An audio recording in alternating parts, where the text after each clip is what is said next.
Hello, don't go anywhere. This is the wrong place, but it might turn out to be the right one. You're here with Joe, and Aakash, and you're listening to the We've Got we've got Nothing nothing Left. left podcast. Oh, I thought I, we were saying I that thought I was going to say it. together. Oh, all right. Let's just go get Let's into it. just go. Hello, everyone. We're back with another episode, and we are back with quite the episode with the day Oh, of the indeed. Doctor, and We, we are not alone. We are here we have with. Go on, Akash. You can introduce. we have our guest, our lovely guest from the About Time cast. Hello, Stephen. Hello. How are you doing? I'm all right. Yeah. Thank you so much for having me Good. on. You can probably tell everyone this is our first time having a guest on because we're very awkward. Yeah, we have no idea how to navigate this. Yeah. But yeah, we're very excited to have you on. Yeah, Yeah. excited to be Why here. don't you tell us a little bit? I was Yeah, gonna a say little bit I've been about. listening to some of your episodes, particularly your Doctor Who related ones. Nice to see that you're getting into a bit more of that now. Yeah, I mean Yeah. we love a bit of Doctor Who, as you can tell. Yeah. But yeah, with the 60th coming up, we've got no choice. We have to. We were Yeah, had to. saving it, Yeah. you wanted to get into it Yeah, now. Yeah, exactly. But yeah, well, tell us a bit more about time. Well, yeah, we've been doing it for a year now. Okay. It's me and my Wow. boyfriend Ben. And basically the premise is I've been a Doctor Who fan since 2005. But he's never watched it. We're the same age, but he just avoided it when it was on. He was like, I think he was one of those people like, oh, everyone's talking about it, so I'm going to not watch it because I'm going to be cool. And then ever since we've been together, like I've been saying to him, oh, we've got to watch Doctor Who, you've got to give it a go. And he's always been like, no, no. And then we moved in together a year ago. And I said, right, well, now we're going to watch it and we're going to do a podcast about it. And he was like, okay. And yeah, he started off like being really like scathing about it, and he still is sometimes, but he's Yeah, he's really understandable. got into it a bit more now, which is Oh, nice. brilliant. Lovely. Sounds like my boyfriend. I'm as so well, I'm not gonna jealous. lie. Can you imagine watching like Doctor Who for the All first of time it. as well? I Like wish to I could relive it. wipe it Yeah. from my memory and just rewatch Yeah. it again. Yeah, man. It must be such a different thing for him now though, because it's like he's watching something that's nearly 20 years old. Yeah. Yeah. And he's like 30, not like 12 like I was when I was first watching it. It's a very different experience. Yeah. Very different. Yeah. God, yeah, I didn't think about it like that. I guess the effects might not look as good as they did to when we were younger. Maybe some of the jokes aren't timed as well as they could No. have been. Yeah. I don't know. No, yeah. Aged. Yeah. Yeah, like some of the ones in this. And it's only 10 years old. Yeah. Oh my God, yeah. Yeah. 10 years, I know. So I guess if we get into the Day of the Doctor, which is, for those who might not know, if you don't know, why are you listening to this? It is the 50th anniversary of Doctor Who. And I guess if we just start off with the opening, the original titles, seeing those on the big screen was incredible. Did you guys watch it at the cinema? I didn't know. No, I didn't. Did you not? You didn't invite me, Joe. Oh, I'm sorry. I'm sorry. I hold it did go against with- him. I know, Stephen. he does. I always hold it Yeah. against He him. And he does. said to me, Akash, we'll watch the 100th anniversary together, We which will. is my in God. 2016. We will. So if we're both alive, if we both Yeah. make Oh, it. God, the 100th anniversary. Wow. I did go with Joe from Twin Dilemma podcast, but Oh, good. we'll say no more. But yeah, the original titles. I mean, seeing those. Yeah, it would have been a Just- crime if they hadn't done that, I think. Yeah, it would have been. It would have been. I mean, I remember a lot of sort of theorizing about how they would open it. And I saw something that Moffat was going to do a sort of like a voiceover by the X-Men. Doctor or something. Yeah, like X-Men. Yeah. But yeah, very odd. But yeah, seeing those and just the sound of it. I love the sound of it. Yeah, It's it's legacy, incredible. isn't it? It is. It was is really incredible. good. Yeah. Like just moving into it. I've always been sort of confused how Clara is suddenly a teacher. Yeah, it does seem a bit of a jump. It does. Yeah, we went from nanny to teacher. Um, Yeah. oh, and she's like writing on a bloody window as well. Have you ever noticed that when it Yeah, opens up yeah. and it's got that reverse shot and they're just That like, is a Yeah. yeah, cool just have a shot. write on the window. That is a Yeah. cool shot. Yeah. I mean, I guess we can quickly talk about our thoughts on Clara. Stephen, have you got any strong thoughts on Clara, or from that laugh? I'm guessing. Yeah, I used to absolutely hate her with a passion. Yeah, And that's now moved to kind of dislike. Like, so it's gone in an upward It's direction progress. slightly. Yeah. that is character development more than Clara. Yeah, had. because I watched the Capaldi era again recently for the first time in a long time, and she wasn't as bad as I remembered her being. No. But I always found her a bit. I don't think it's Jenna Coleman's fault. I think she's a great actress. I just think there's something about the character that's a bit grating and a bit. It just a lot of Moffat's characters. I think I've said this on our podcast. I just imagine Moffat sitting at his computer and just like thinking, "Oh, I'm so clever," like writing all his lines. And I get that with Clara. That was you know a what I great mean? impression. Yeah, I think. Do you know what? I think he thinks that and says that about every line he writes. To be honest. Yeah. Yeah. Aakash, go on.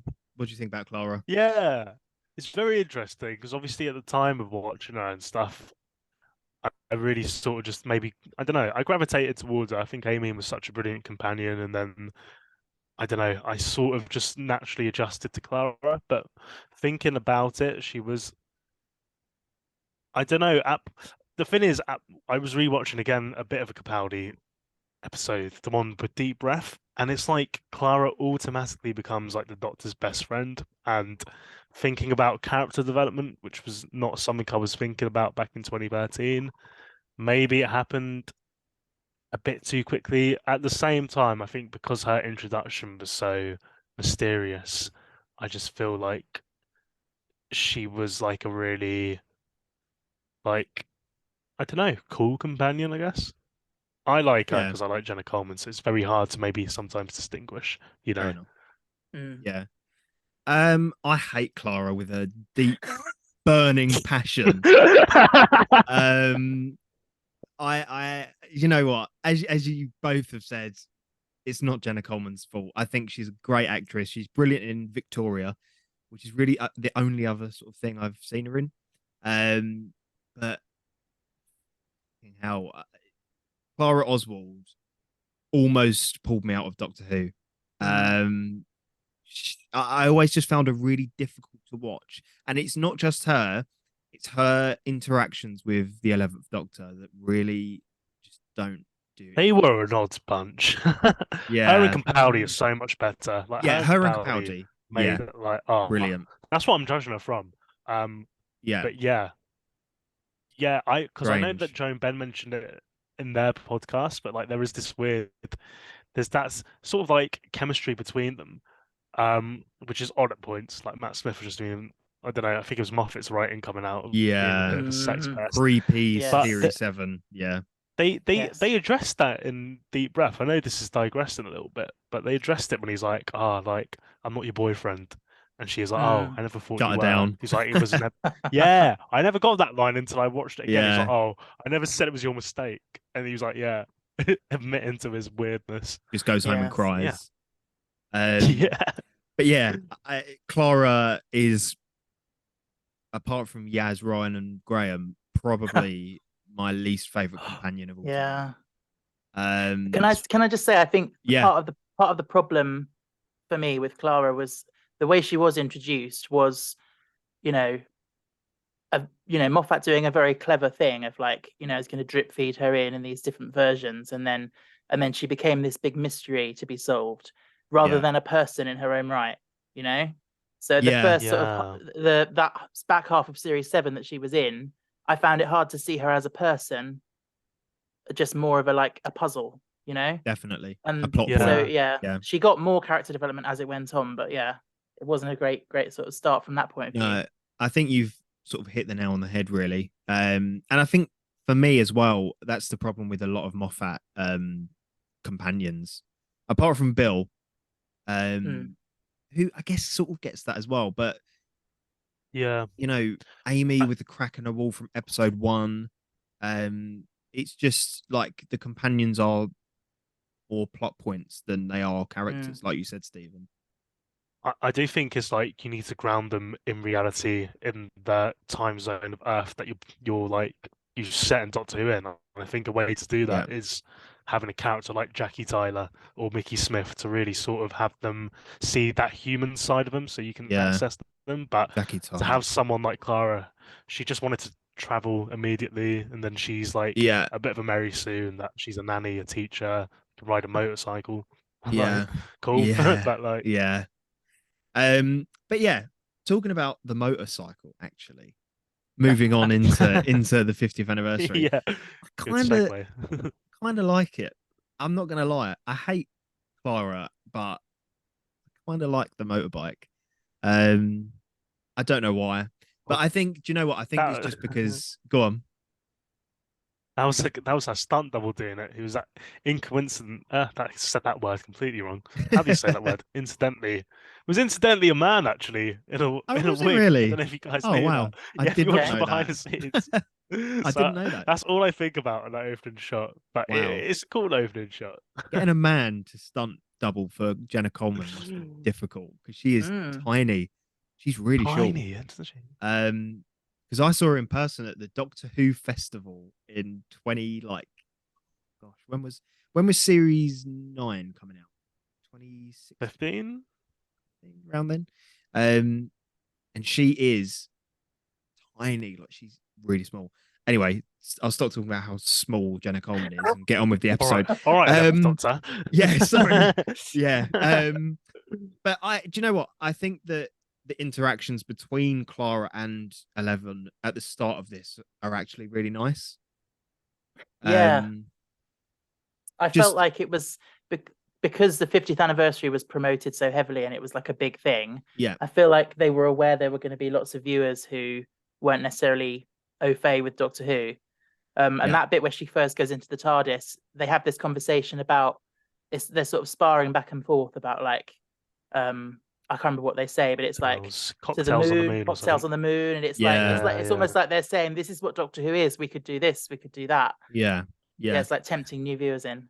I agree. I love that shot as well as we're following Clara on the motorbike and it goes into the TARDIS. I love that. Yeah, love that. You saw that in 3D as well. I did see it in 3D. When 3D was a thing. I did, and it was incredible. Not to rub it in. But yeah, I think not having creepy Series 7 11th Doctor benefits massively. An Enigma squeezed into a skirt too tight is one of the worst things ever uttered on television. God, how's this episode ended begun like this as well? I know. I love how it just gone into this direction of just like, I know, literally just hating like, on 11 and Clara, but which it mostly centers around. So brilliant. But I think, do you know what? If they'd been like this throughout Series 7B, it would have been a lot better. I don't know. But that's just sort of my opinion on Series 7B. But that's a whole other episode. Because there is a lot to talk about there and unpack. But yeah, and then the TARDIS is picked up by UNIT. By helicopter. Why? It is silly, isn't it? Why? And then she's like, "Oh, I'm so sorry. We had no idea you were still in there. Like, why didn't you check first? Yeah, like, just not. How many times has the TARDIS just been sitting somewhere and then you haven't gone, and picked it up? Yeah. I mean, it would have made more sense. Like, it would have made more sense if you didn't know if it was UNIT. If it like started off maybe a bit more sinister instead of fantastical, like they're under like siege or something. Instant UNIT music coming in straight away. Dum dum dum. Oh, that was Mission Impossible. But anyway, you catch my drift. But yeah, like you say, Stephen, as well. There's countless times that they would have just picked it up for the same reason. Oh, it's just sitting around. Oh, we'll pick it up. We'll do you a favor. It was actually revealed that Disney wrote that opening. to make it more exciting. Oh. They told Moffat to change it. That's Oh, I hope there's no interference. I'm sure there won't. Sure they won't be. But then we get it's good. And now, Oh yeah. yeah, Osgood is clearly just a mirror of us. Oh yeah. In the scarf, just all of it. The The asthma pump. hyperventilating, the asthma pump, the hyperventilating, even the mention of Doctor Who or the Doctor. But what do you kind of think about Osgood? Do you like her, or think she's a good addition?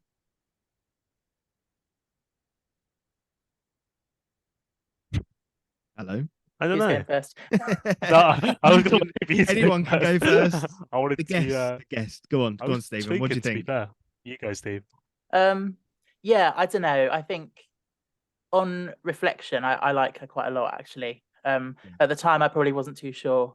But I think she's very sweet. And it's a great character to introduce for the big anniversary. Like when it's kind of all about the fans and the fandom, really. Yeah, she is sweet. Yeah, I agree. I think I've seen a lot of sort of discourse about her, saying that she's offensive to Doctor Who fans in a sense. Really? Yeah, because she wears the scarf and she's, hyperventilating all the time and panicky But that's just accurate. Yeah, it's true. The people with that discourse are probably not Doctor Who fans. They haven't seen it. But yeah, I love that she is that mirror, and she isn't like. Go on, Aakash. Sorry. You take it with a pinch of salt, don't you? I feel like this episode as well is like a celebration of the show. Like a lot of it is like cutting from scene to scene. There's like a lot of action, and it's even stuff like when Osgood is in the Undergallery and 11 picks up the stone dust and he goes, "Oh, in 1200 years, never stepped in something that wasn't important." That's like a line from 9. You've obviously got. I'm just gonna like skip over like jumping out of order, but you've got like 25 the minutes. Gallifrey Falls painting, yeah, the time war. Everything is like it's almost like you're walking through like Easter eggs, and I feel like that's what the foundation of that episode is, and I feel like Osgood represents that. And it was really interesting because like she had that whole thing with her sister when the Zygon copies her, spoiler alert, and she's like, "Oh yeah, I wish I picked your sister." She's like, "Oh yeah, so do I." And I was like, "Oh shit." She kind of has a little bit to her, She's not one dimensional. No, She had a more bit of character development in 20 minutes than Clara got in series and a half. But we have skipped over one very important character. Oh, timey-wimey. We'll skip over. Well, yeah, timey-wimey it is. But Kate Lethbridge Stewart. Kate Lethbridge Stewart. I just absolutely adore her. She is an icon. She is the moment. And also no, that's Billie Piper. Oh, that is true. What was that? I had to say that. Billie Piper. Billie Piper is incredible. Anyway, sorry. No, it's fine. It's fine. Billie Piper can be mentioned at any point. I adore her. I was trying to be funny because you said she was the moment. I was like, no, that's oh my god, exactly. I didn't even pick up. I got that. Oh my god, that's incredible. I'm so sorry. Yeah. So sorry. I'm so focused on how amazing Billie Piper is. I missed the fucking joke. That is brilliant. I'm so sorry. She is literally the moment.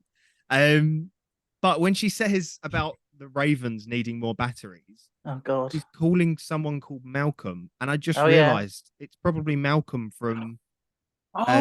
Yeah, Planet of the Dead. Yeah. Why is this happening again? Malcolm. I had this last week with the Mr. Copper Foundation, and I have like the. Oh yeah, I literally just listened to that. Yeah, it's like, did you get it, or did you find the out Mr. Copper thing? Yeah. I did know, but then I'm like, I mean, I'm older than you, so I probably watched it like more times, but more times and had them. I don't know. I think I'm just thick. No, Malcolm. It's easy to gloss over these things, but yeah. Yeah, I mean that quick. I only just realised because that quick mention of his name, And then I thought in my head I thought Malcolm Tucker, and then it definitely is not Malcolm Tucker. I won't do the accent, but what he would say to recharging birds would be quite incredible. But yeah, she mentions Malcolm later on. She's on the phone. She talks about Get Malcolm to get the files out. yeah, Or Malcolm, projects. yeah. I can't remember Yeah. what it's Cromer. Coda or something. Cromer about the Cromer. three doctors, I think. Yeah. Yeah, just brilliant. Maybe. I don't know. Yeah, I think probably, yeah. Yeah. What were your thoughts on that, Stephen, with the Zygon as the sort of like, I guess they're like, Yeah. because it is weird thinking of like who the villain is in this story, because the Daleks kind of seem like a backdrop in this for the Time War.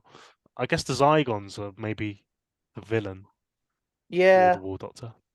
Yeah, well.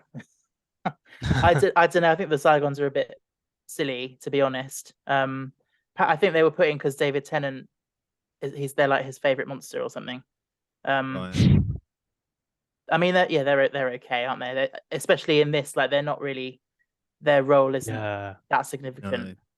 No, I mean, if I was given the 50th anniversary, I would not put the Zygons in it as one of the main antagonists. I don't understand it. I don't really get it. I wouldn't even make it the Daleks, really. But if you're doing it about the Time War, do it about the Time War. Yeah. I don't get why the Zygons were there. And I mean, going off of the Zygons, we don't go to the Under Gallery, do we? Yet. I think we go into the National Gallery and we see that 3D painting. Gallifrey Vaults. Gallifrey and then you have a Time War. We have the Time War introduction and the War Doctor. But that 3D art,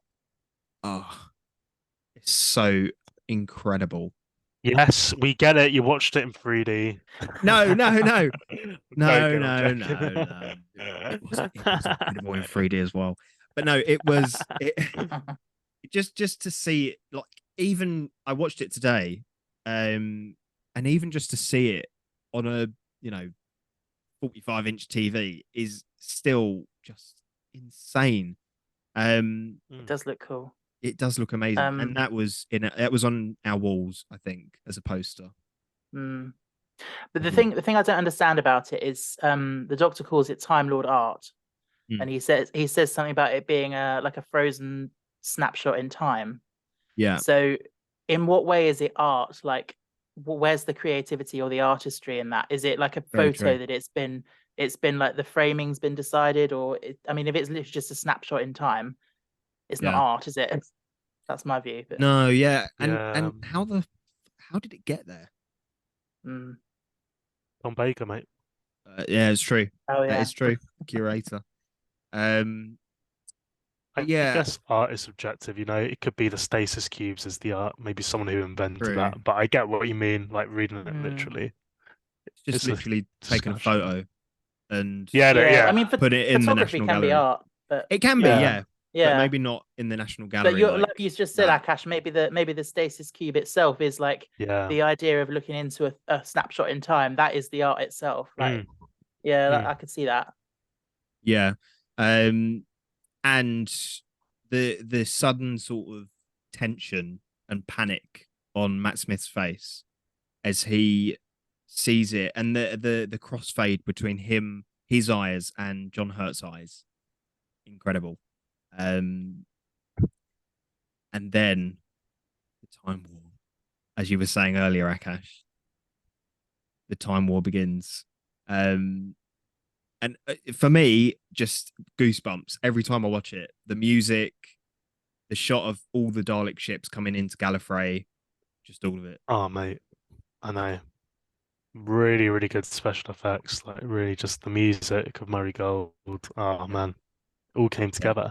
First time you see the Time War as well, really, unless you count, obviously, End of Time. But like, this was even better, Yeah, but what sort of are your thoughts on the Time War as a whole?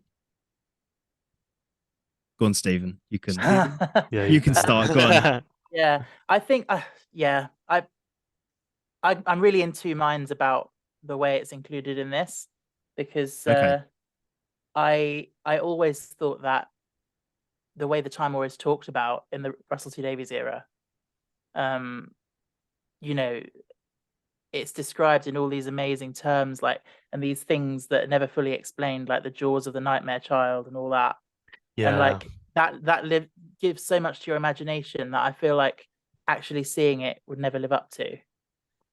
But kind of robbed of that imagination, isn't it? Yeah, I have to reconcile that with just thinking what we saw in Day of the Doctor is one tiny part of one tiny battle, like in one moment, you know? Yeah. Like there's so Yeah. much more to it than that. But it is kind of a bit of a letdown when you finally get to see the Time War, and it is just kind of people running around with guns, you know? Yeah, I get that. With bunny rabbit toys as well. That one Gallifreyan kid, and I'm like, oh, so What? they have What? bunnies. They got. I Have you missed seen that. that? Yeah, the little kid is holding a teddy bear, which is a bunny. If you rewatch it, when the Daleks corner them, and they're Okay. like, "No, please don't." And Do they have rabbits obviously on Gallifrey? yeah, well they do now. Clearly, that's why the Doctor gets so pissed when he sees it in the forest Oh in yeah. Cumbria. Just got a fear of Rabbits on rabbits. Gallifrey are evil. God. Yeah, also like Gallifrey just changed from like snow and mountains to like dusty quarries and, Yeah. and sand. Like, I don't know Well, what's every going on planet with its in Doctor Who geography. is a dusty quarry. Yeah, it's the same one, it's just Yeah, different a dusty lighting. quarry in Wales. Yeah, Um, but yeah, I agree with Stephen. It was one point of the Time War, and I think the yeah, Time War was such a good invention and device. Obviously, to revitalize the show and give the Doctor a whole new like arc. Because I always said like it must be so hard to like regenerate the Doctor into a new character and be like, we now need to have them have a character arc and give them all these issues. And I feel like by doing that, Eccleston and Tennant, even Matt Smith, they really had like a good sort of like inner battle. And I guess the War Doctor symbolized that. But I mean, I don't know when you wanted to mention it, Joe, but it's yeah, maybe interesting to note Christopher Eccleston's like role, because the Ninth Doctor initially was sort of supposed to be the War Doctor's character, wasn't he? yes, yeah, and he was offered to be in it, and he apparently, which I find it hard to believe, very politely declined. Um, You mean you don't imagine get me, him going, yeah, fuck off? yeah, fuck off, not fucking doing it. Yeah. Oh well, shit's on you. Um, but no, I love Christopher Eccleston. Just putting Yeah. it out there, Christopher. Yeah. Don't kill me. Yeah, Chris is Um, listening to this. Yeah, I love you, mate. Chris is definitely listening to this. We have to believe it. But yeah, I mean, he was supposed to be in it, and it is a crying shame that he's not. It is. 100%.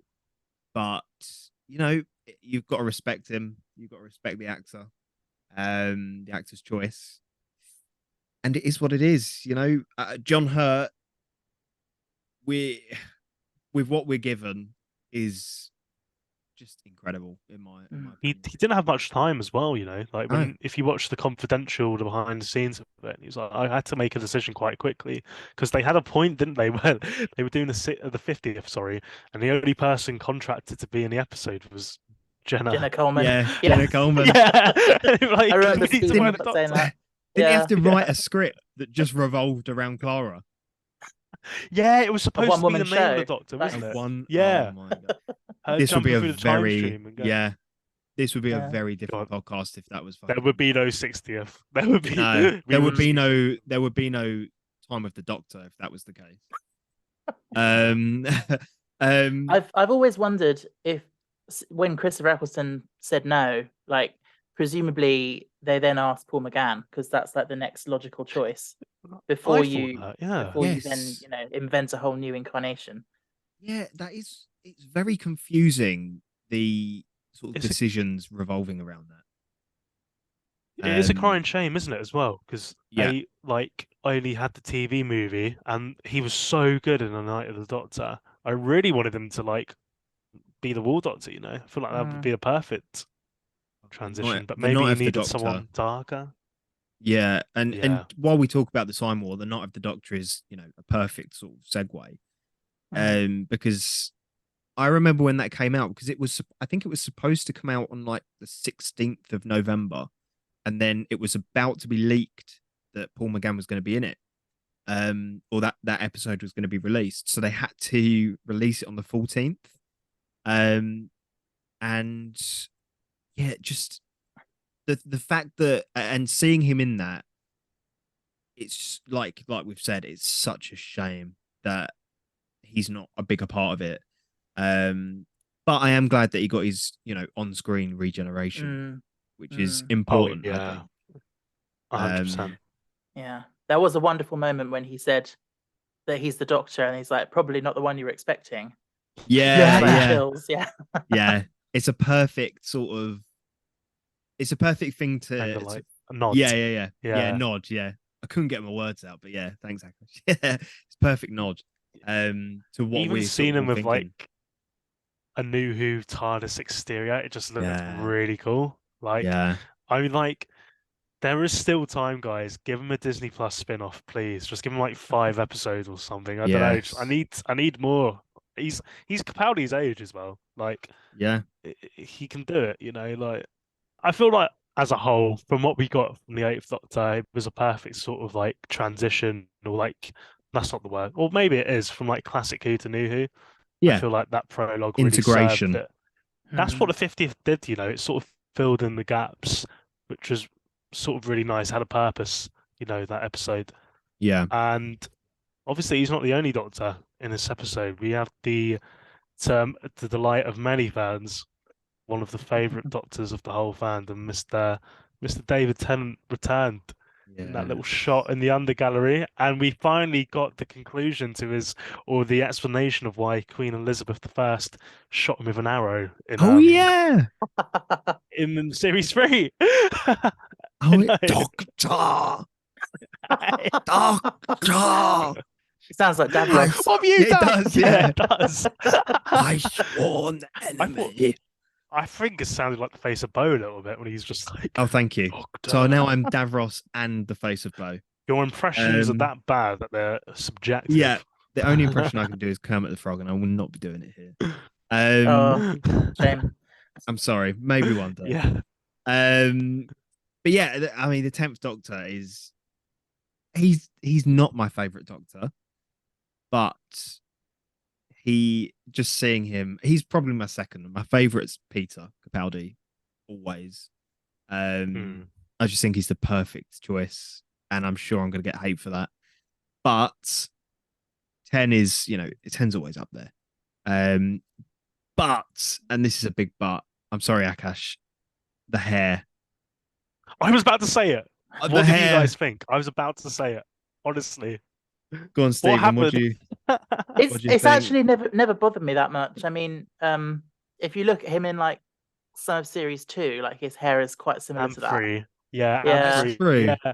That's true. It kind of felt like maybe he's like the series 3 Doctor, and maybe that's why it's like that. But I feel like you kind of hit gold with his series 4 look. Yeah. And it was a bit of a downgrade. Yeah, I mean, I'm always watching series 4, but watching Stolen Earth and Journey's End, he just looks so fucking incredible in series 4. I mean, in series 2 to 4, but series 4 especially is peak sort of 10th Doctor look. It's just incredible. But the hair, he just looks like he's been standing in the rain. And it does bother me. I'm not gonna lie. Well, that's why in the 60th they've been so like adamant on getting it spiky, but now I kind of feel like you should have it down for the 60th. Yeah, the 60th hair looks weird as well because it's like curved inwards into a spike from the side. It's a lot of product in his hair. It's a lot of product. A lot. Yeah, and his hair's too long. This is turning into a hair podcast now. It has. Right, what's your thoughts on the 10th Doctor, guys? We've got nothing here. But yeah, where do you guys think this comes for the 10th Doctor? Because I'm pretty sure it comes between Waters of Mars and End of Time, when he's sort of off on his jollies of his like, oh, I can do whatever I want sort of thing. He's Time Lord victorious. Yeah. it's for sure post losing Rose because there's a whole line with the bad wolf, and he's like, "Sorry, what did you say?" Yeah, Like Yeah. bad Yeah. wolf. because I So- always, people have always sort of said that it comes after series 4, which makes the most logical sense, I suppose. I don't know. I guess it can just place anywhere, really. It's After actually when Rose, he I mean. just after end of time when he was dying, he just Yeah, had that long yeah. he's just regenerating, but he could just say I'm bye going to to get everyone. my reward. I mean, Reward. it's got to come after series 3 as well because he doesn't know about Elizabeth in that. Yes, That's true. Yes, So, that's very yeah. true. Very true. Yeah, and I think Yeah. it just makes sense because he's being quite reckless by, like, Yeah, I don't know. Yeah. yeah. It's quite a big adventure to have between just series 3 and series 4. Yeah. That we just didn't know about. I mean, I get he forgot about it, but still, yeah. Yeah. yeah. Can I tell you one thing I hate? Yeah. It's right at the end when David Tennant is about to go into his TARDIS, and they're like, I guess Moffat thought, oh, we've got to preserve his final line being, I don't want Yeah. to go. So they just shoehorn it in, like, we need a new Oh destination. man. Because Yeah. I don't want to go. Like, oh dear. He always says that. Yeah. Yeah. It's just like, it's like Moffat literally, I can see him in his chair laughing to himself, writing it. And it does make me slightly embarrassed every time I hear it. He was like, the fans will kill me if I get rid of his last Yeah. line, so I have to like Yeah. but like I get what you mean. It's just shoehorned in there, and it's a bit like It makes me really wonder what they're going to make his final lines in the 60th. I hope it's not. I don't want to go. Just give him another line. Like No, it doesn't Yeah. matter. But the thing It is, still exists. it doesn't make sense if they made it I don't want to go because he's not No. the 10th Doctor anymore. No. But I bet it'll be something like, I'm ready to go. or Yeah. something like I'm that. ready to go. Something, I'm It will ready. be. It 100% will be that. I'm ready to Yeah. go now. But yeah, you know what? It's the 10th Doctor. I think in Moffat's hands, quite, I don't know, he's quite a caricature of himself. Oh yeah. Which Moffat does for most. I feel like it's both because he does the caricature with the whole like, I'm a Time Lord from Constellation of Castor and all that, but he's also very like, when he's got the machine and he's like, ding, like that's very like, it's Moffat 10, like from I'm Blink, the and, sexy like, Doctor. Yeah. There is that thing when he kisses Clara's hand at the end as well. I was like, damn. Oh the god. kissing Very smart. is Oh, excessive. damn, yeah. This is why 11 wasn't a sex fest because 10 like took the role. Like, yeah, away. literally. Moffat has a strange thing about Zygon kissing as well. Oh god. It's surprising, you kiss him, and he literally smacks his lips together. It's actually disgusting. Venom sacks when Kate turns into a Zygon as well. But that is great. I love that. A bit of body horror in yeah. Doctor Who is brilliant. Yeah. I love it because it's like kid body horror, like for kids. I mean, not body horror on kids. Yeah. But like just to make that very clear. But yeah, just that sort of the jelly coming out of her mouth is and that kind of midway look where she's halfway transformed. Yeah. Like if she just stayed like that for the whole episode, that would have been like so the bloated weird. sort of. Yeah. It's like Last of Us. Yeah, it is. She's literally a bloater? Yeah, bloater. But yeah, I mean, in my notes, I've literally put Moffat being weird again. About the Zygon kissing content. It was your TikTok, wasn't it, Stephen, with Moffat playing with his action figures? Oh yeah. that's coming into yeah. Yeah, he is. Yeah, he's hilarious. Thing is, what I think he thinks he's doing is a running joke, but it actually just is like, oh, please just stop it. It's a bit like every time someone mentions delete your browser history or whatever, it's like, we get it. Like, The Doctor watches porn. It's kind of like a sex scene coming on and your parents are in the room and it's kind of like, it's weird. But not acknowledge it. Like, stop making it weird. Like, even when I was, when did that sort of happen? It started happening in like series 9, didn't it, with the Sonic Specs? Yeah, series 5 as well with I think Jeff Moffat and his always had the laptop. issue. Oh yeah, yeah. Yeah. But I never even got that as well. That kind of is yeah, funny in a weird, like Yeah, I think as a that one one-off, it's makes more fine as a sense. joke. as a Yeah, But then, one-off. Yeah, but the yeah, doctor for the doctor to do that, gets me yeah, off. bit and weird. then David Bradley being like, "What's browser Yeah, history?" And it's, yeah. He quickly takes them off. But then Osgood actually looked at it, and she's like, "Oh," and he's like, "I know." I didn't think it was porn. I thought it would be like I don't know, like knitting videos or something. You know, like I don't know. I don't know. I thought it'd Fucking be. knitting. You're ruining my childhood. Shut up. No, I'm sure it's how to make a mechanical squirrel. I'm sure that's all it is. Yeah, Your exactly. childhood is It's just bloody preserved. rabbits. Yes. Oh my god, Rabbits on it's how to Gallifrey. make a rabbit toy for children on Gallifrey. Um, Yeah, exactly. but yeah, also just one thing about David Tennant in this that always, and it's such a tiny little thing that always sort of made me, it put something in my brain, is when he says a fez. When he picks Mm. up the fez, he says a fez like that, and it sounds Scottish. Oh, okay. I that's honestly so unimportant and small, but There's a few times in his run that I feel like he slips into Scottish yeah, slightly. yeah, I can't think off the top of my head, but there's a a lot few of the moments where it's, angry yeah, sort of, yeah, it's a bit like at the end of Journey's End when he's standing there in the rain and he says to Wilf, he says, "You can't ever tell her." It sounds really yeah, Scottish. yeah. Yeah. um, And for sure, like in the 50th, he's taken a gap. He's taken like a couple of years yeah, off he's not not being the used to it. doctor, so he's not practiced that. It's repetition, isn't it? It's Yeah, practice. Oh, I'm And sure he's practiced. I'm sure he spends time yeah, at home just going in to the his mirror, wife running just in like, his around. costume. Yeah, "Hello, Georgia." Yeah, yeah, honestly. what a strange coincidence that all is, though. I mean, Georgia Mm. being, oh, honestly, I won't go into it now, but He is. yeah, Peter's the fifth Doctor's daughter, the 10th Doctor's on-screen daughter, and the 10th Doctor's actor's wife. Very strange. But moving from Fez's, the 11th Doctor, I know we've touched on him, but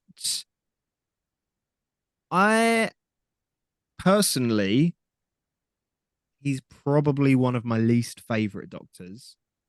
I think in series 5 he's great, and then he just suddenly becomes a complete child. And Yeah, we've we had sudden this convo. yeah, we've had this conversation Mm. many times, Stephen, me and Akash. We've sudden like snaps of no, like very angry, like he's an old man, which Yeah. he is, but Yeah, that's so it's very inconsistent. Yeah. And I think that is very shown, like, very much present when we move from him being very sort of stoic and sort of tense about the Time War and the War Doctor, and it moves in, it's cheerful music, and he picks up a fez, and it's completely undercuts It- the Yeah. tension. Go yeah. on, What do you think, Akash. Stephen? Oh yeah, No, go no, on, Stephen. I it's all Sorry. right. I think Yeah, I think it's what can happen sometimes when you have a series. So when Moffat was doing series 5, he didn't know how Matt Smith was going to play it necessarily. So he was writing True. generic Doctor basically. Yeah. Once you've then had a series of Matt Smith putting his stamp on it, Moffat's then no doubt got Matt Smith in his mind when he's writing, and he's probably thinking, "Oh, that was good. We liked it when he did that, so we'll do more of that." And it just kind of snowballs and gets a bit out of hand, I think. Yeah. Like the whole Fez thing, and yeah. yeah. Go on, Akash. Sorry. No, I agree, and I feel like it is after a season of being a doctor and coming into it a little bit into your own and claiming the part maybe from Tennant as well.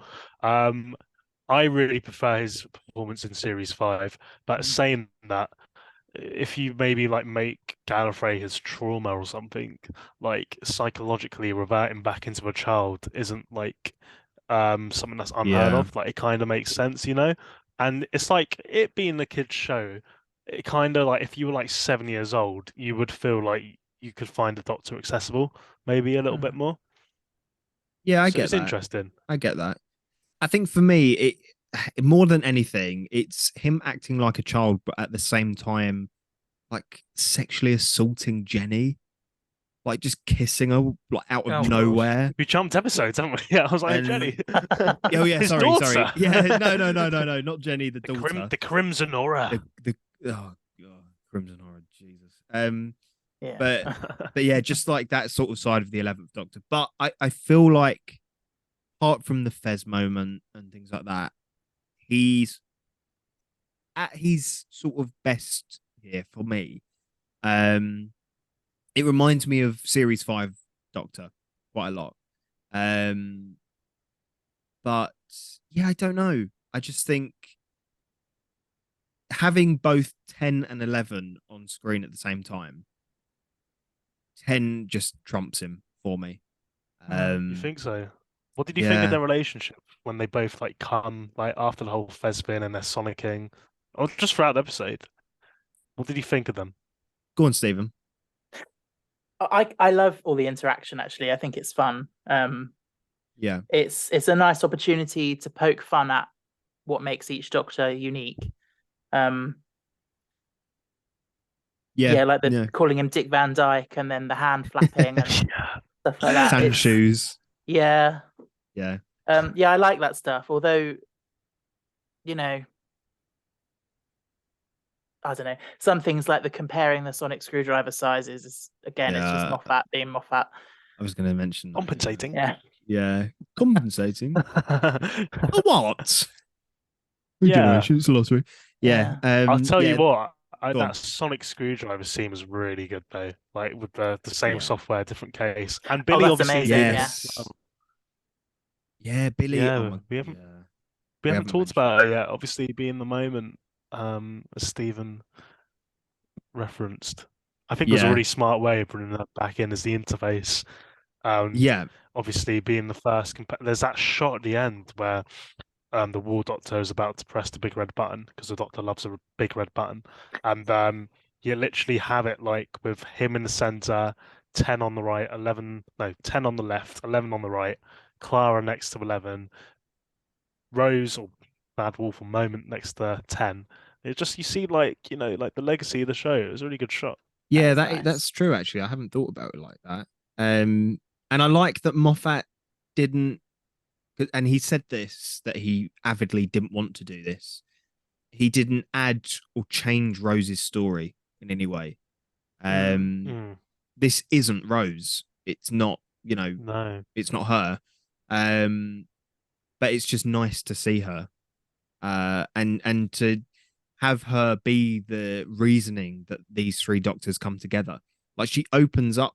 I didn't even realize it after multiple watches, after multiple watches. Sorry, that she's the one who opens up the portals or the time fissures. Yeah. Is that what they're called? Yeah. Yeah, I never knew. I completely just didn't realize. I know. Isn't it mad that it goes over your head? And maybe it's this whole thing of like, like that whole precedent of like, it's a good writing strategy, but being like, you got time travel on the show, so why can't you just stop the time all happening? Or the whole thing's time locked. Well, perhaps she unlocks it. That's why all the Doctors at the end can come and sort of like, save the day. Yeah. But what are you guys' thoughts on Rose Tyler, sort of as a character? Go on, I like her. Okay, yeah. Yeah, she particularly series 1, I liked her a lot. Yeah. Series 2, she gets on my nerves a bit. But I can understand it for the progression of the story. I personally, I find her, Billie Piper being back for this, but not being Rose. I find that quite weird to watch. I can very much respect what Moffat was saying about not wanting to impinge on Rose's storyline. But obviously, when it was announced, David Tennant and Billie Piper have signed on for the 50th. You immediately think, okay, it's Ten and Rose together. Yeah, well, it's like when kind of David and Catherine were announced for the 60th. It's like Catherine being she's not playing they're dumb. not talking. They're not talking, or they're not exactly, talking because they don't talk. Yeah, the fact they don't interact is a shame. But yeah, I agree. I love Rose. As you've said, Stephen, much more in series 1. I think her and the Doctor are quite cocky in series 2, and I don't like that. But I get, as you said as well, it plays into the story of their sort of downfall at the end of it because they're The too. They hubris, think they think they're too they're good. above God. Yeah. Yeah. But go on, Akash. What do you? Because I don't know really your thoughts on Rose. On Rose, I mean, like, I don't know. I like her, like, yeah. I've never like. It's very interesting, like using hindsight to look at these characters that you grew up watching, because I feel Yeah. like I never had like anything sort of against her as a character. Like, I don't know if I'm really looking into it. Maybe it's sort of like again, I feel like maybe because it was just like her whole background is sort of like a bit of like a working class sort of like hero and staple, which I think is Yeah. really interesting as her as a companion. So maybe that part of me was never able to really access her, but at the same time, like I think that's a really good way to make a companion and then to have an overall arc. Yeah. Um, but like, well, she always retains her sort of like humanity, I think. But actually, no, because then she becomes a bit more alien near the end, doesn't she, near Doomsday? Where like Jackie's talking to her and being like, Yeah. you seem like him now, don't you? So it's true. So when that happens, I feel like I don't resonate with her anymore. I don't think there was any, I'll be honest, I don't think there was any point where I really felt like, yeah, Rose, you tell them because I feel how you feel. I think I kind of just watched her Yeah. as a When view into this world. yeah. Also, fuck what she did there, what she did to Mickey. I don't like her anymore. I know. When I remember Yeah. that, She completely just I don't cheated on know. him to his face. But she was on and off with him. It was really weird. Yeah. I don't know what that Yeah. relationship is. My friend said her and the doctor slept with each other, and that ruined my childhood as well. Oh So no, I don't think they did. No, because she was she was like, they 17. must have. No, 19. no. 19, yeah. It Oh is shit! 19, Wait, yeah. what? 19. She was That is 19, mate. that is a So that makes revelation. it okay. I I know that's not. no, no. I'm not saying that. I Cut that. always thought she Cut was no that. in series one. I always thought she was 17, and then by series two, she's No, mate. 19. No. No, I'm No. pretty sure. No. In Army of Ghosts, she's talking about before she met the Doctor. She says, for the first 19 years of my life, nothing happened. Yeah, yeah. Yeah. Ooh. Well, there you go. That's my Stephen, Mr. you're Copper correct. Foundation. That. Wow. Yeah, yeah. No. Wow. Damn. But yeah. But yeah, I think What we were talking. is that whole? It was like, yeah, and it could be a whole other episode, but like the Doctor having like a relationship with a companion, it kind of feels a little bit seedy, like a teacher-student relationship, being like, Does. I don't know, like, yeah, it was a really good storyline, Doomsday, but I don't think they would do it again. I don't know, maybe they would. Hmm. Yeah. Or Yaz and Well, Yazan Yeah. 13, yeah, but that was completely shoehorned in. But anyway, That's another time. Yeah, that's another 50th. time. Yeah. What are we I think, missing from this? What have we not talked about? well, I guess I was going to talk about the because I think we touched on it earlier, but the same software, different case. Mm. Yeah. That is, I think that is one of the best lines in Doctor Who. Because it's so simple, but works so well for so many different things in Doctor Who, even down to the Daleks. It's the same It's the thing, music. different Yeah. design. The Yeah. music. Yeah, it's so It's great.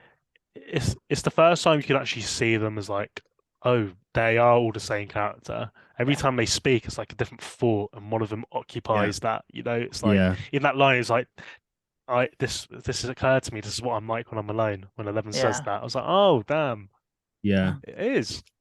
And them talking about the children on Gallifrey as Oh, well, yeah. counting the children, like Yeah. that I think that scene as a whole, when they're in the sort of dungeon, is brilliant. Just to give them time to breathe, as a trio, and I guess that kind of moves into the War Doctor, Mm. and John Hurt, because I know we spoke about him, but as a character, I think he's a great addition for having to quickly come up with a great addition, if that makes sense.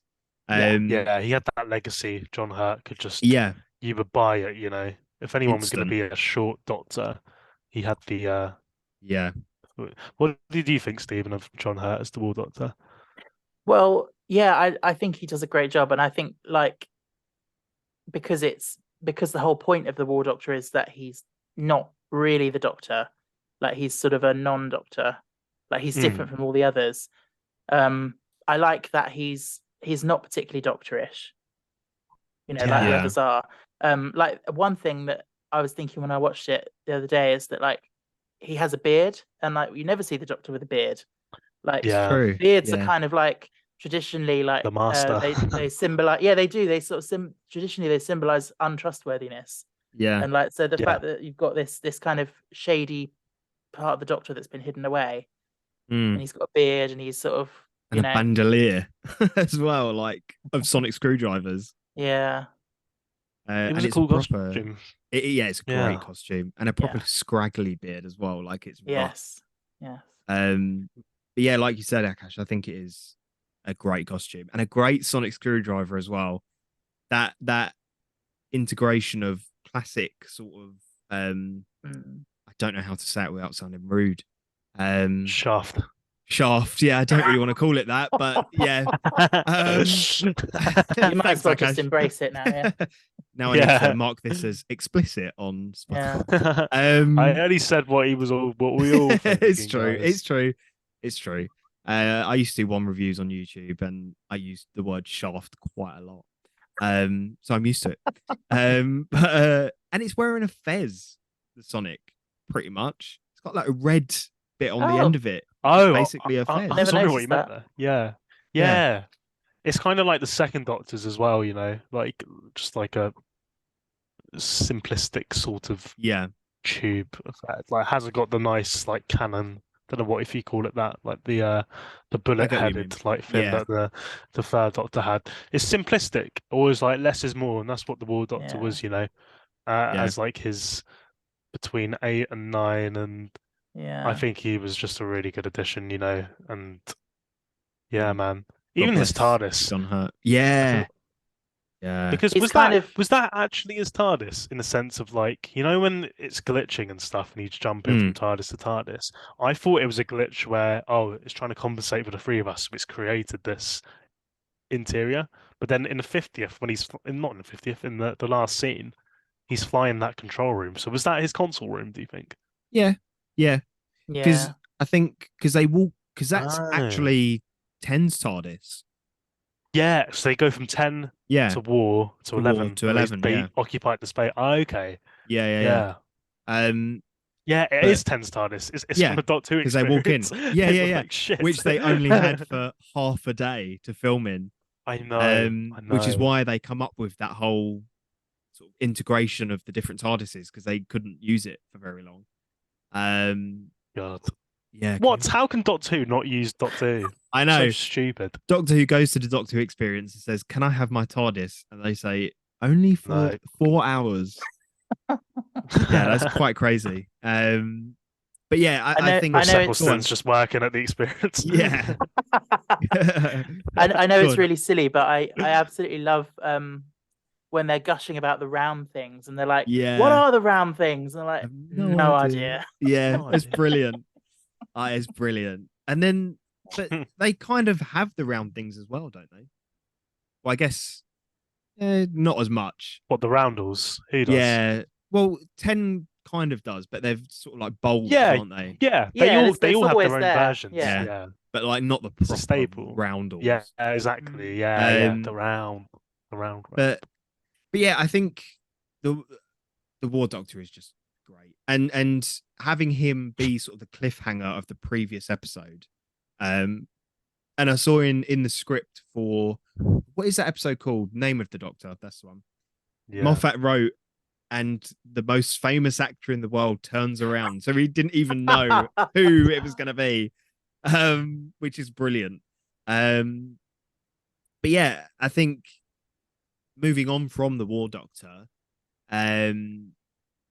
you have the sort of really the culmination of this era, when we're moving into what's the part with Black Cancel the Archive. detonation. That's the one. That's the place I'm thinking of. Yeah, the Black Yeah, man. Archive. Now that is a cool location. Just the Easter eggs in there, Yeah, amazing. 100%. You got like, there's loads of them to spot in there, and just like the chalkboard to show all the different companions from the times. And Yeah, I mean, a lot of it looked like there's a picture of the bloody Colonel from the Malcolm episode with Rose from Turn Oh, Left. yeah. So it yeah. makes absolutely no sense. And I think Confidential, just like shit, just print it off. Chameleon's on there as well. Why did Chameleon go to the Black Archive? They Why? did not. They literally ran a Google search on Doctor. It was Yeah, like, just print all these out. they went on Put them TARDIS there. Wikia and they printed out Yeah. list of companions. But yeah, I think that part's great. But again, what do you guys think of the culmination of this story? The conclusion with sort of the human side of the story, I suppose, with the Zygons and Kate and all of that. What would you say?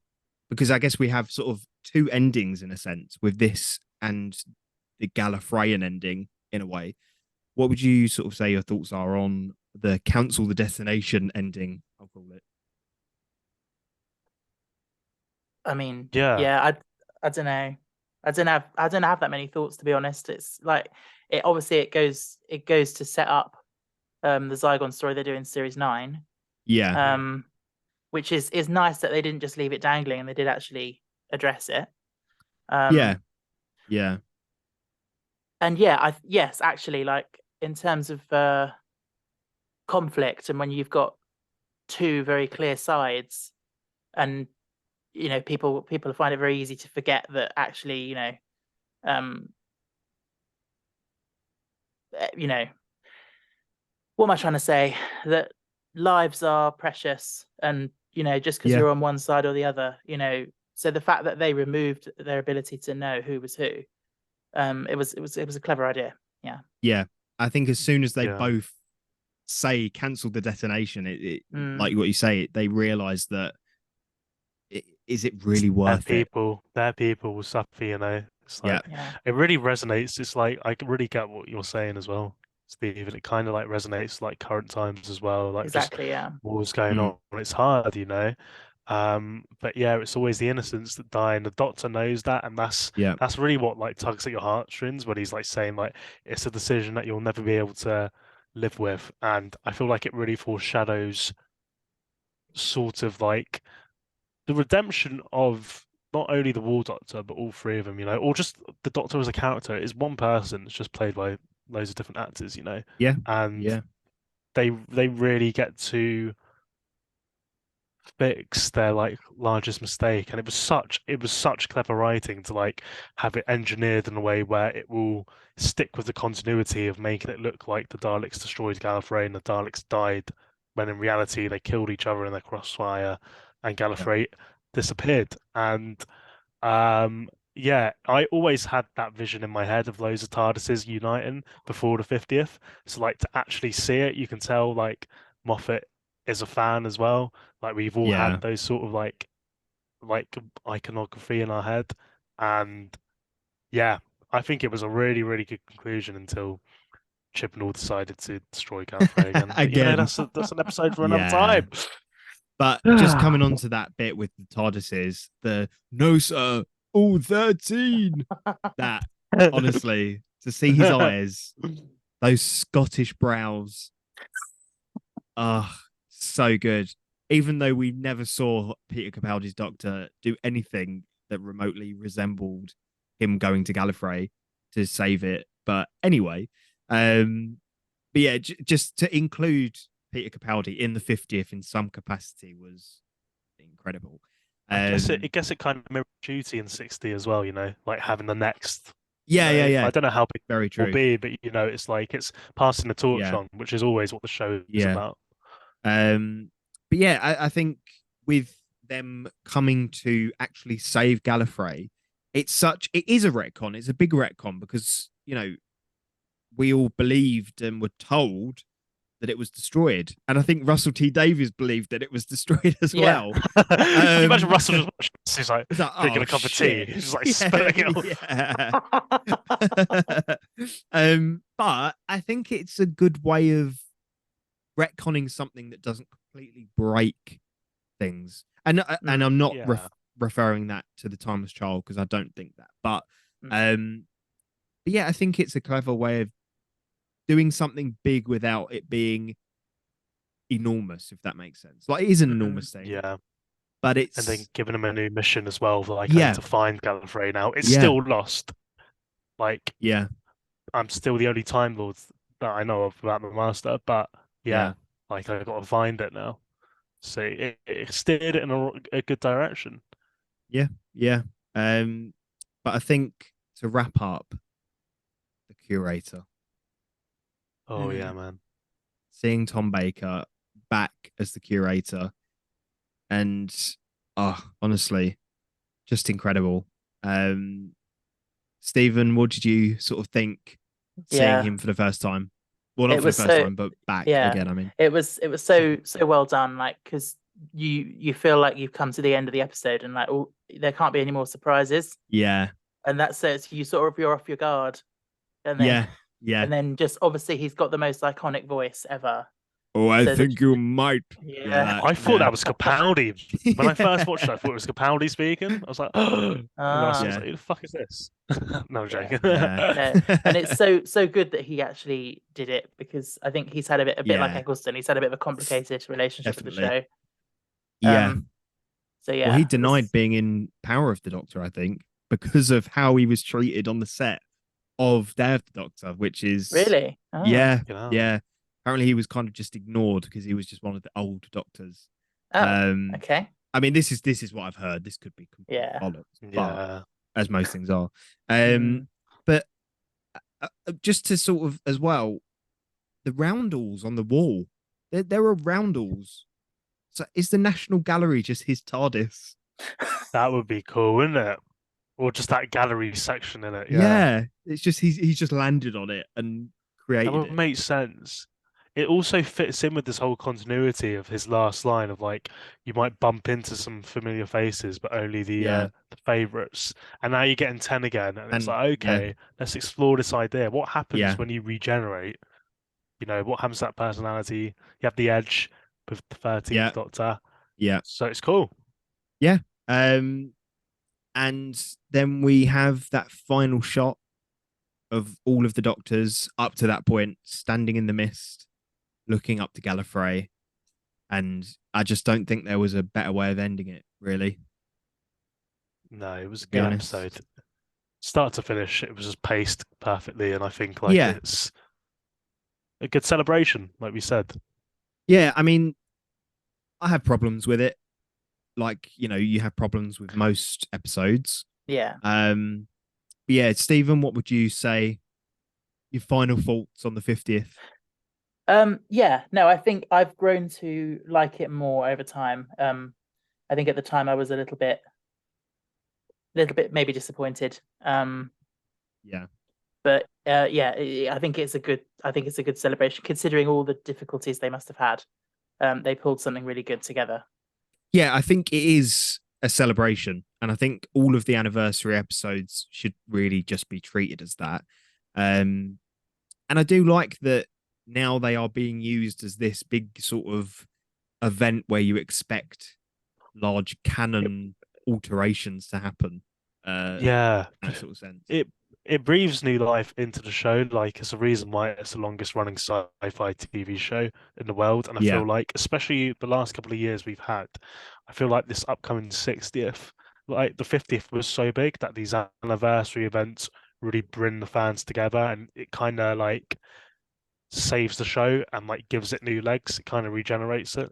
If I use the Doctor's sort of like jargon, you know. So I feel like now more than ever it was needed, because in 2013 I feel like we were at almost like a peak of Doctor Who, like how it was in America and stuff, Yeah. and it was like being broadcast to like 60 countries worldwide at the same time or something like that. And I remember the whole thing of like Graham Norton having like a specific Doctor Who like episode and of Yeah. like his show with 10 and 11, and yeah, I really liked the episode, I think, and it was my first anniversary episode, so yeah, Yeah. exciting. I think with sort of the 60th coming up, um, the fact that it's in 3 episodes is, I think, a really interesting idea.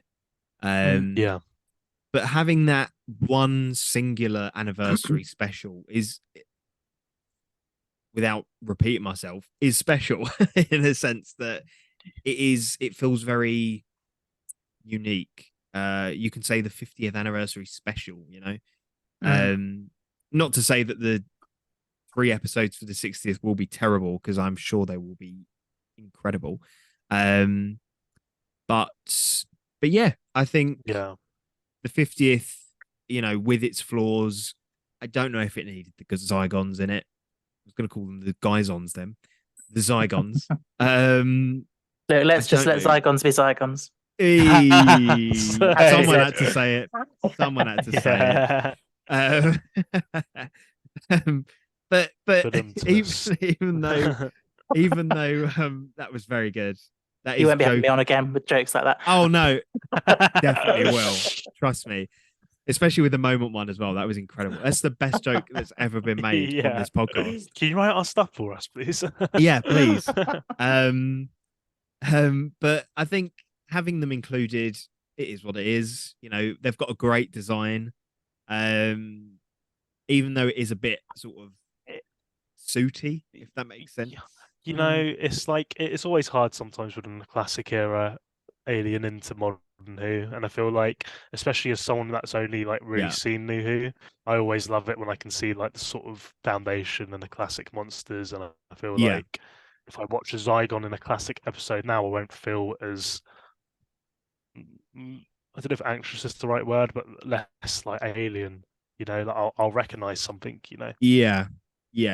But yeah, I think all of the additions work, but I don't know if they were all necessary. But yeah, I mean, on that, I guess that's kind of the 50th anniversary in a nutshell, really. Stephen, have you got anything you'd like to sort of say about the future of About Time podcast? Or About Timecast, isn't it? About Timecast. Before I go on to that, actually, I was just going to say we've got through this whole episode without talking about the absolute peak of the 50th anniversary, which was the live after party that they did, where they hooked up with One Direction. Yeah, you remember that? What? With the 20-minute delay. Yeah. Have you not heard about this? What? Aakash?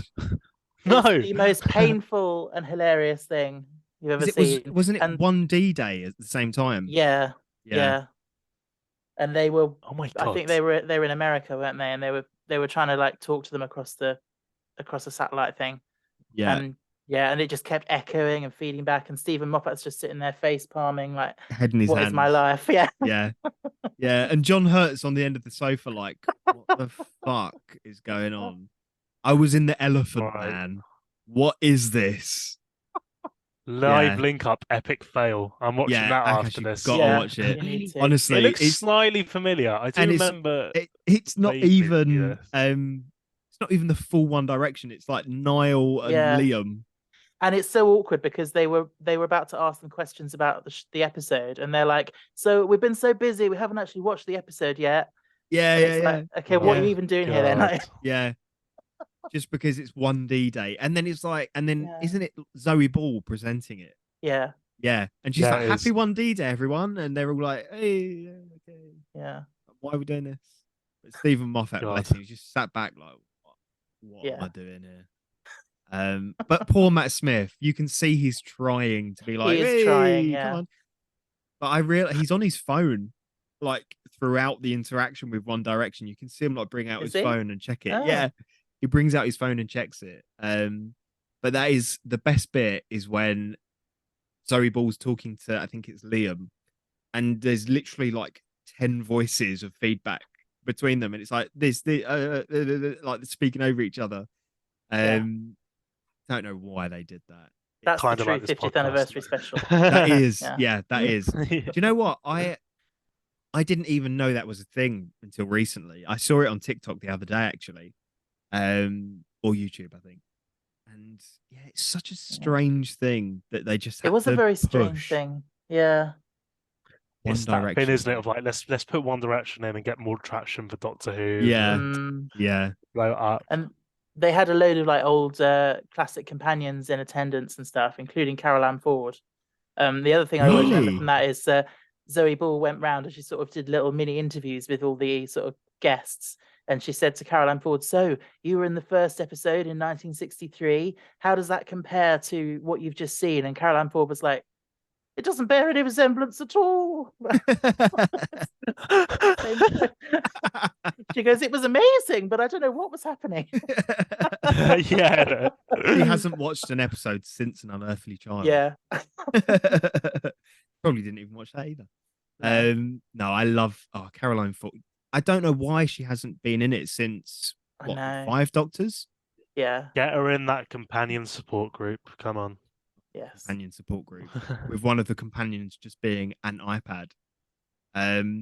A quick thing about that, actually. I know we're not talking about that episode, but in the script for that episode, he says companions show up in the companion support group.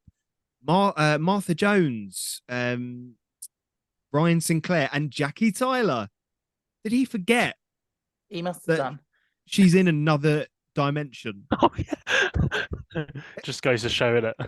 Yeah. Yeah. He forgot that one of the main characters in Yeah. earlier era. I think in Chris another Chibnall was in dimension. another dimension. Guys, it's the flux. It's the flux. It's the flux. Yeah, Open it's the it up. flux. I hope they're Do going to your mention that. research. I do hope they're going Oh, to yeah. mention it. It's very always good for a passingly. writer to have problems, and I feel like Yeah, Russell has his very good. Like he's got a lot of stuff to. he has. fix. Well, Moffat was going to he was going to end Missy with having her be pregnant. What? And just, Oh, yeah, God. yeah. He Can said we in end an this interview, podcast? he said in an interview that he was going to say, he was going to write Missy as pregnant and just be like, deal with that, Chibnall. Have that one. Yeah. Ah. Why I know. not? What a way to Yeah. like end your showrunner career? Just be like, Yeah, just destroy the I show. know. But anyway, have you got anything coming up, Stephen? Just remind me when this is going out. The 4th of November. Yeah, so November will be in the middle of our 60th anniversary. Well, not our 60th anniversary, but our celebrations of the show's 60th anniversary. Yeah. Because obviously Yeah. Ben is making his way through the show with me for the first time. Yeah. We've only just finished series 3.